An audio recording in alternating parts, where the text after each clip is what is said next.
Hello दोस्तों, नमस्ते, प्रणाम। मैं हूँ मालती। हमारे यूट्यूब चैनल पर आप सभी लोग का स्वागत है। आप लोग कैसे हैं? उम्मीद करती हूँ अच्छे होंगे। मैं आप लोग एक प्यारा सा विवाह गीत सुना रही हूँ। आप लोग को जैसा भी लगे कमेंट बॉक्स में जरूर बताइएगा और हमारे चैनल को सब्सक्राइब जरूर करिएगा। यही पर गए वही पर जमुना बिचवा में बहई बालू रेत जी। यही पर गंगा रे वही पर जमुना बिचवा में बहई बालू रेत जी। घोड़वा चढ़ल आवे दुल्हे दुलरुआ हो। बाबा दुआरिया भइले ठाढ़ जी। घोड़वा चढ़ल आवे दुल्हे दुलरुआ हो। बाबा दुआरवा भइले ठाढ़ जी।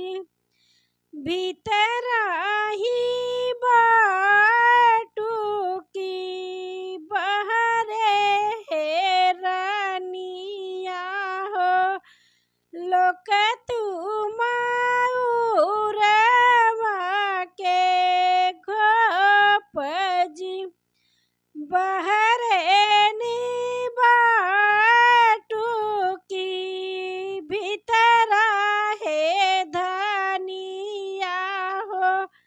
लोक तुमाउरवा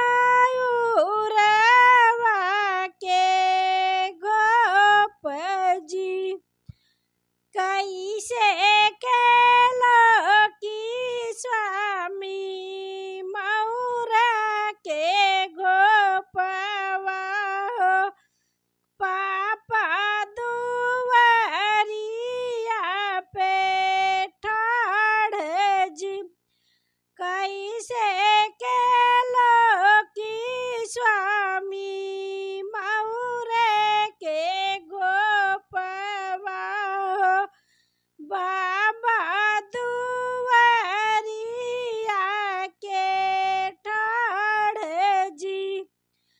एतनी लाजा दूर जाऊ हो तुमोरी धनिया हो।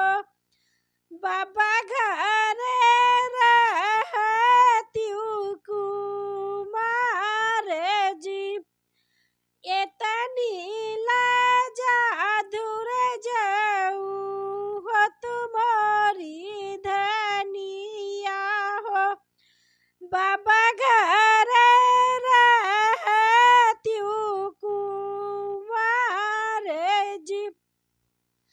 यही पर गंगा रे वही पर जमुना बिचवा में बहई बालू रेत जी। घोड़वा चढ़ल आवे दुल्हे दुलरुआ हो। बाबा द्वारे भइले ठाढ़ जी। बहरे बाटुकी भीतर है धनिया हो। लोक तुमाउरवा के घोप जी। कैसे केलो की स्वामी मौरा के गोपवा हो। चाचा दुआरिया पे ठाढ़ जी। कैसे केलो की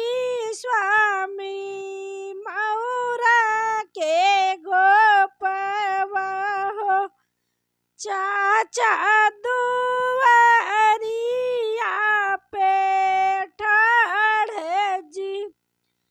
एतनी लाजा अधूर जाऊ हो तुम्हारी धनिया हो। चाचा घर रहती कुंवर जी। यही पर गंगा रे वही पर जमुना।